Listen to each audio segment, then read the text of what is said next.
Alright, today we're going to make some homemade laundry soap. You can easily just Google liquid laundry soap, which is what we're doing. People also do powder. We're trying our little shredder tool here.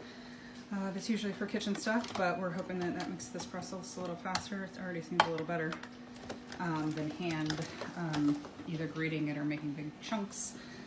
Your main ingredients are the Laundry Booster Super Washing Soda and Borax. All can be found at Walmart for very cheap. And this was on sale for, believe it or not, 50 cents for the whole block. And I think it is $10 to basically get you started, and this can be made a few times. So Ivy here is like shredding it down. Basically you're boiling it in a pot with some water, then you're transferring it to a big 5-gallon bucket, filling the rest of it with water, letting it sit overnight, and then you put in your different containers. Optionally, you can add things like fragrance or essential oils. I've actually heard that that's not the best for your washer, so use sparingly. And then we've got some generic OxiClean.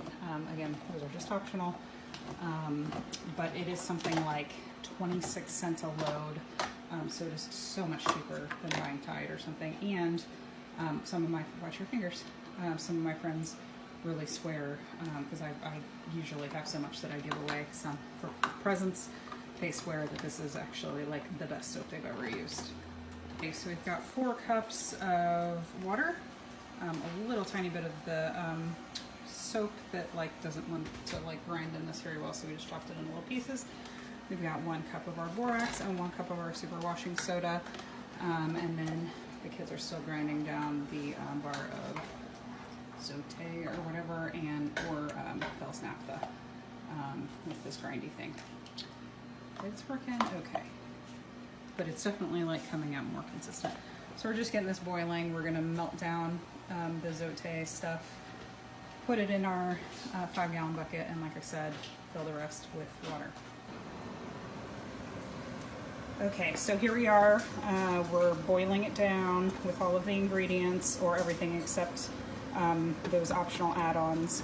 And what you're looking at, when you pull out the spoon, see how there's some little pieces? Those are not all the way melted down. So just looking for those to melt down. It's not really the end of the world if you don't have them all melted down. I just noticed that it kind of makes a little chunkier ending texture, which isn't a big deal. But I use these I've used these 3 times, laundry detergent things, and these little dispensers don't actually do so well. They get clogged up a little bit. So that would be the only bad thing. Now you can pour out of this end, which is I think how I lost that. I'll just put a piece of saran wrap and rubber band on that, but I recommend just kind of saving up some plastic, even milk jugs, or some mason jars with lids. And I may have to start scrounging for a few things because this may actually not cover it. I'm telling you that this is probably enough soap for a year. We are now in July, and I'm just now coming to my last. I have one of these old fabric softener bottles that I still have full, and that's with me giving a couple of these to my parents and 1 to a coworker. So honestly, for that $10 investment that you can do a couple times at least over, it's highly worth it, and it's a good product in the end, and you can kind of control if you want smells or not smells. So just something you can do at home to save some cash. All right, so I'm now at the point where everything is boiled and integrated together, and I'm just filling up my 5-gallon bucket. So you can see here, I'm actually because since it's soap, it makes everything super easy. By the way, this, I think they call it, what do they call it? A tabletop drum grater that's really popular on TikTok and YouTube and stuff. That worked like a charm and super easy to clean because I was just soap.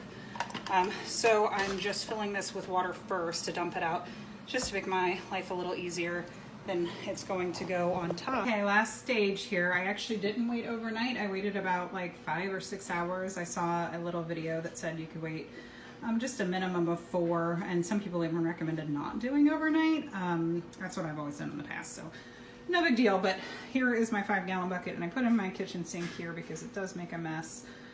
It had really separated water to soap. So I took my cheapo immersion blender that I got at Aldi, Don't worry, I did make a total mess of my kitchen, but again, it's just soap, so it is easy to clean up.